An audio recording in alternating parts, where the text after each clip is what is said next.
How to make a mask part 1. Design. Find an image of a plain cat mask and drag it over into your workspace of choice. Next, lower the opacity and trace around the edges. Find yourself a reference, then sketch your animal of choice over the top of the base. This is just a sketch, it can be as messy as you want. Once you're happy with that, start with the line art. This needs to be more precise. Select the area outside of the mask and invert it. Shrink the selected area and create a new layer under the line art. Fill this with a random color. Then create another layer on top and set it as a clipping mask. And finally, we're onto the coloring. Start with the lighter colors and slowly build on top of them. Try to create the shape of the markings before refining them. Stars and swirls are really common within Therian style masks, so if you're lost for mini decorations, they're perfect. Adding the scarring and then the mask is done. Subscribe for part 2.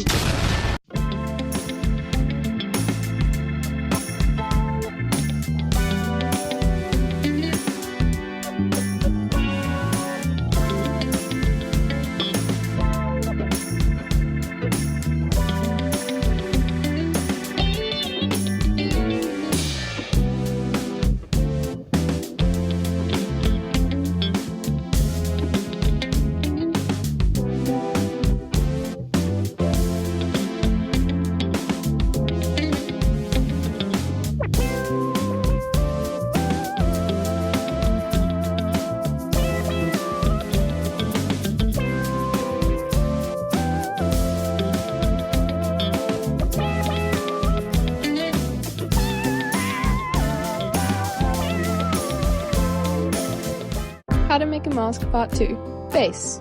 I've already actually made a muzzle tutorial, so we will skip that step. Dependent on the desired shape, sketch or freely cut the eyes. Here I'm adding a slit of card paper to narrow them further.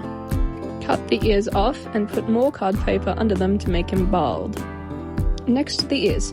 Lie down your mask on EVA foam and sketch the shape you want. Add extra length to both sides of the ears so they can curve in. Glue them onto your mask like this so that the front part creates a 3D effect. My design had cutouts in the ears, so I added them. So you can put it on your head, add a stronger elastic to where the holes in the mask are. Then add air dry foam clay to smooth out any rough portions of the mask, such as the edges. I also like to add shape to the eyebrows as well.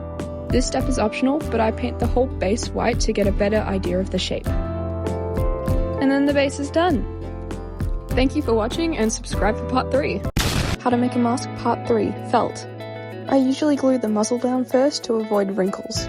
Start with the bridge of the nose and make sure to smooth out the glue underneath the felt. Then move on to the sides of the muzzle. While felting, it is important to quickly press down the felt before the glue dries. If the glue dries too fast, it creates bumps underneath the felt. Cut the felt between the ears and glue down each piece into the insides of the ears.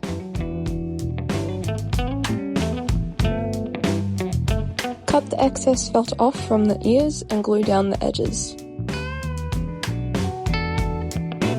Now glue the front flap from the muzzle down and pinch and cut the sides. Glue down the inside of the flap you just created and trim them down again so there's no bump.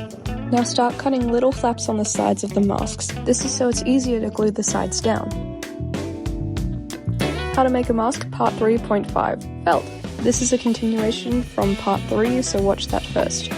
Glue the flaps you created down and now create them in the ears. You'll want these flaps to be small because we'll add felt to the back of the ear later. Glue the forehead flap down to the back of the mask. When cutting the eyes, trim through the middle of the section and glue the sides down. The smaller the eyes are, the more fiddly they become. Follow the same process on the other side. Now grab an extra piece of felt that covers the back of the ear. Cut the excess felt off and glue it down.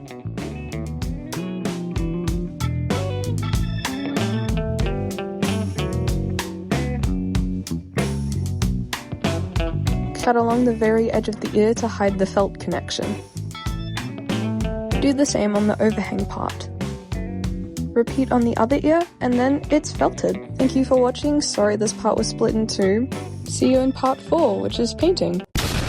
How to make a mask part 4. Painting. Always start with a reference. I usually design my own, but having a picture of the animal also works too. For this I'm using an airbrush, but for other pieces I've also used fabric paint. The application is very similar. I start with the lighter shades first and slowly layer on darker shades. The lighter shades then can act as a sketch while you build on top with the darker colours. For a cleaner look, I tend to paint over the edges of the eyes and ears a few times. If I'm airbrushing, I will usually use fabric paint for smaller details such as the swirl on the forehead. I don't have much more to add, so enjoy the rest of this satisfying mask painting video.